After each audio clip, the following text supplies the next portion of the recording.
Hello and welcome to this week's Nutrition Diva podcast. I'm your host, Monica Reinagel, and our topic this week is what foods you should have on hand in case of an emergency.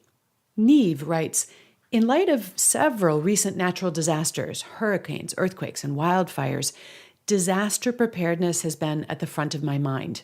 What types of food would you recommend to have on hand as part of your personal disaster preparedness plan? Well, Neve, you're not the only one thinking about this. After this recent rash of incidents, I got a lot of emails from listeners asking for advice on putting together an emergency food supply.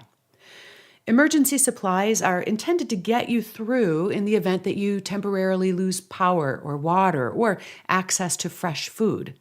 Aiming for a perfect, balanced diet under those circumstances is probably unrealistic. But you don't want to be relying entirely on leftover Halloween candy either. Experts recommend having a 3-day supply of non-perishable food and water for every person in your household. And don't forget to include in your tally others such as elderly parents or neighbors or college-aged kids that might rely on you in an emergency. And you want to figure on about 2,000 calories per person per day for adults, and maybe about 1,000 calories per day for kids. You also want to have at least 1 liter of clean drinking water per person per day. Now that may be less water than you're used to drinking, and for that reason, it's a good idea to avoid salty foods and other foods that may make you extra thirsty. The ideal foods for an emergency kit don't require any cooking, and that rules out things like pasta and dried beans, even though those are both nutritious and non-perishable. Canned foods would be okay, but if canned foods are in your kit, make sure to store a non-electric can opener with your emergency supplies. You don't want to be trying to bust into those baked beans with a screwdriver and a hammer. Dehydrated foods, such as dried fruits and vegetables, are a lot lighter and they're more portable than canned foods, and that might be an advantage in the event that you need to decamp. I've put together a list of specific foods that you might want to include in your stock, but first, a big thank you to this week's sponsor, Virtue Labs.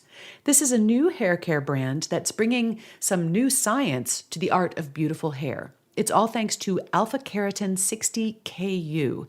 That's a human protein that's identical to the keratin in your own hair. It can resurface and fill in cracks from damage to permanently change your hair's quality and appearance, giving it more bounce, more shine, and more strength. And you can only get it in Virtue Labs' line of shampoos, conditioners, and styling products. They have different products that are formulated to address specific issues like heat damage or frizzy hair or thinning hair, and you'll notice a difference after the very first wash. And can I just tell you how much I love the smell of these products? I'm really picky about that kind of thing, and I love the way these products smell. Ready to experience it? Listeners can now try Virtue Labs for 10% off plus get free shipping. Just use the code DIVA. That's virtuelabs.com to place your order and use the promo code DIVA to save 10%. And now, here's a list of good ideas for your emergency food kit. Canned fish, such as tuna, salmon, or sardines, would be a great source of protein. And tuna and salmon are also available in shelf-stable pouches. Beef or fish jerky would be another non-perishable protein source. You might want to add some dried or canned fruit, as well as some dehydrated or canned vegetables. And of course, you could use some canned beans. Make sure it's something that you're willing to eat cold. I'd also add some unsalted nuts and seeds. These are high energy foods, and choose the unsalted so they don't make you too thirsty. You might also want to include some whole grain crackers and some protein or energy bars.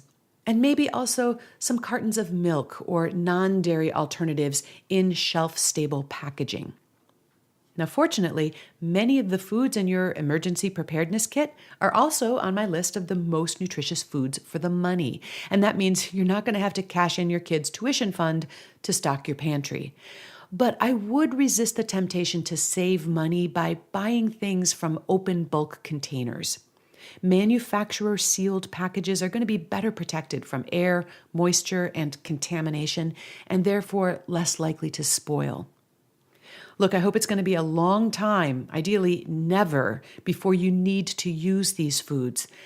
But keep in mind that even non-perishable foods get old eventually. So every couple of years, rotate your emergency stock into your regular pantry and then replace it with new. Also, remember to store your emergency food supplies in a cool, dry place and do whatever you can to prevent rodents and insects from raiding your stash. Here's a few additional tips for you in case of an emergency. If your power goes out, you're not going to be able to keep foods refrigerated or frozen for long, but you will probably have a fair amount of food in the fridge and the freezer. So before breaking into your dried and canned goods, eat your refrigerated foods first, but only as long as you can maintain them at food-safe temperatures. Keep a non-electric thermometer in your refrigerator and your freezer so that you can monitor temperatures. Once your fridge or your freezer climbs above 40 degrees Fahrenheit, well, at that point, the clock is ticking, especially on highly perishable items like milk and meat. If you do have the ability to heat foods, you want to cook and eat raw meats before they spoil, and cook and eat your frozen meat and vegetables as they thaw. You can also help keep your refrigerator and your freezer cooler for longer by opening it as quickly and as infrequently as possible. It really helps to have a sort of mental picture of what's in the fridge and decide what you're going to remove before you open the door and try to get everything you need at once. I hope that none of you will ever be in a situation that requires it, but having a plan for emergencies is an excellent policy, and an emergency food supply is just one aspect of a disaster preparedness plan. You'll find more resources on being ready for an emergency at www.ready.gov. Thanks to Neve and everyone else who sent in this excellent question, and thanks to you for listening. You'll find a transcript of today's episode along with the entire Nutrition Diva archives at nutritiondiva.quickanddirtytips.com, and you'll find me at nutritionovereasy.com or on the Nutrition Diva Facebook page. I always love to hear from you. Thanks for listening. Have a great week, and remember to eat something good for me.